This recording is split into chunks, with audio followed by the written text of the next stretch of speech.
Hello Tirumala Tirupati laddu. ఓం నమో వెంకటేశాయ. ఓం నమో వెంకటేశాయ. తిరుమల తిరుపతి లడ్డు విషయంలో set వారు ఇచ్చిన నివేదికలు కానీ ఇవన్నిటిపైన నానా చర్చలు జరుగుతున్నాయి. చాలా బాగా ఉన్నాయి, చూడటానికి వినటానికి బాగున్నాయి. కానీ నాకు ఒక్క పాయింట్ అర్థం కాలేదని చెప్పను, మిమ్మల్ని అడుగుతున్నాను అనమాట అందరినీ. క్లీన్ చిట్ ఇచ్చింది అని చెప్పేసి సంకలు బాగుతున్నారు. క్లీన్ చిట్ అంటే అర్థం ఏంటి? నాకు తెలిసిన అర్థం ఏంటంటే, బాబు దీనిలో మీరు చెప్పినట్టు ఎటువంటి కొవ్వు పదార్థాలు లేవు, పైపెచ్చు దీనిలో స్వచ్ఛమైన శుద్ధమైన నెయ్యిని మాత్రమే ఉపయోగించారు. మీరు చెప్పేవన్నీ తప్పు అని ఎవరన్నా చెప్తే దాన్ని క్లీన్ చిట్ ఇవ్వడము అంటే కడిగిన ముత్యంలాగా బయటికి రావడము అంటారు. తప్పు జరిగిందని చెప్పిన తర్వాత ఆ తప్పు ఇంకో రకంగా తప్పుందిరా బాబు అని చెప్తూ ఉంటే మనము సిగ్గు లేకుండా దాని ఒత్తాసు పలుకుతూ ఆయన ఎవరు పెద్ద మనిషి అదేదో ఉందన్నాడు, అది లేదని చెప్పారు కదా, అది తప్పు కదా అంటున్నాడు తప్ప, ఒరే నాయన అసలు నువ్వు తిన్న ప్రసాదంలో అసలు నెయ్యే లేదు, నువ్వు తిన్న ప్రసాదం కాదు.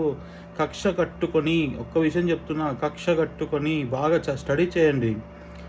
ఆంధ్రప్రదేశ్లో పెద్ద మనిషి సెప్టెంబర్ 2వ తారీఖు హెలికాప్టర్ ప్రమాదంలో చనిపోయిన తర్వాత అక్కడున్న ఎమ్మెల్యేలు ఎవరు తను సీఎం కావటానికి ఒప్పుకోలేదు అని చెప్పి కక్ష పెంచుకొని తను సీఎం అయ్యి 19తో సీఎం అయ్యాడనో లేకపోతే 1 లక్షంతో సీఎం అయ్యాడంటే నేను ఒప్పుకోనండి.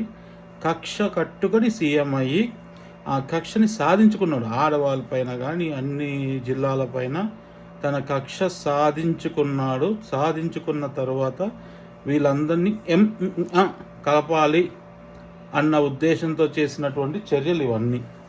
ఇంత చిన్న విషయం అర్థం కాకుండా ఈ 5 సంవత్సరాల నుంచి తిన్న లడ్డులో ప్రసాదము అని చెప్పి ఇంటికి తెచ్చుకొని వ్రతం చేసుకొని నలుగురికి పంచుకొని తిన్నటువంటి ఒక అశుద్ధము, దేవదేవుడికి ఒక అశుద్ధాన్ని పెట్టారు.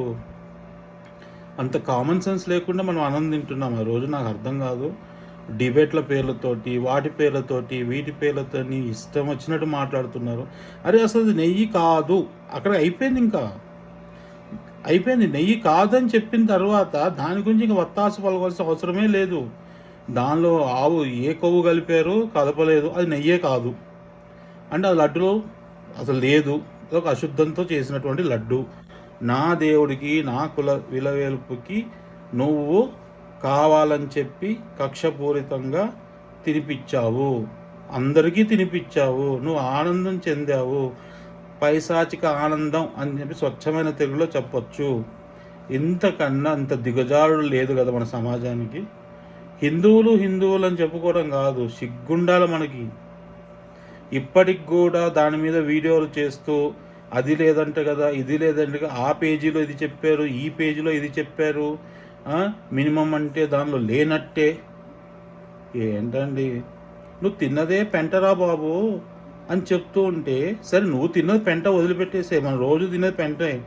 దాని గురించి ఇంకో కంపెనీని తీసుకొచ్చి ఆ కంపెనీలో ఎటువంటి పదార్థాలు చూసావా, అది కంపెనీ వాడు కల్తీ చేసుకుంటాడో ఏం చేసుకుంటాడో అందరూ తింటల్లా. ఆ హెరిటేజ్ కంపెనీ వస్తువులు తెచ్చుకొని దేవుడి దగ్గర ప్రసాదం పెట్టుకొని ప్రసాదం అని చెప్పి ఎవరు తాగటంలా తినటంలా, అది అర్థం కాదా మనకి?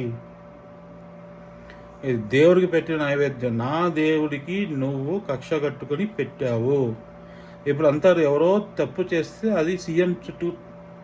తప్పు చేస్తే కాదు, ఇన్ని సంవత్సరాల్లో జరిగిన తప్పు ఇప్పుడు ఎందుకు జరిగింది ప్రశ్నించుకోవడం చేత కాదా మనకి? మన బుర్రలు ఎక్కడ పోయినాయి ఫస్ట్ అంటే? ఆ లడ్డు తిన్న వాళ్ళందరికీ ఆ కల్తీ కలిసిపోయి ఆ లడ్డుతో ఉన్న మహత్యంతో అంటే కల్తీ మహత్యంతో బుర్రలు దొబ్బినాయి అనుకుంటున్నాను నేను. అనుకు ఇన్ని కోట్ల మందికి బుర్రలు దొబ్బాయి. ఎందుకంటే ఆ లడ్డులో ఉన్నటువంటి కెమికల్స్ తిన్నాం కదా, తినిన తర్వాత మన బుర్రలు పనిచేయటం లేదని అర్థమైంది. ఈ వీడియో చేస్తుంది ఆవేదనతోటి. ఒక కక్ష కట్టుకొని ఒక మనిషి ఏ రకంగా సమాజాన్ని దిగజారచ్చు అని చెప్పి పెట్టాడు. దానికి ఇంకా ఫ్యాన్స్ వస్తున్నారు. ఇంకా అంతకమించి ఇంకేం లేదు, దానికి ఇంకా ఫ్యాన్స్. మావాడు పెద్ద తోపు గన్ను దుపే. సిగ్గుండాలిరా మనకి, అసలు మనకి సిగ్గుండాలి.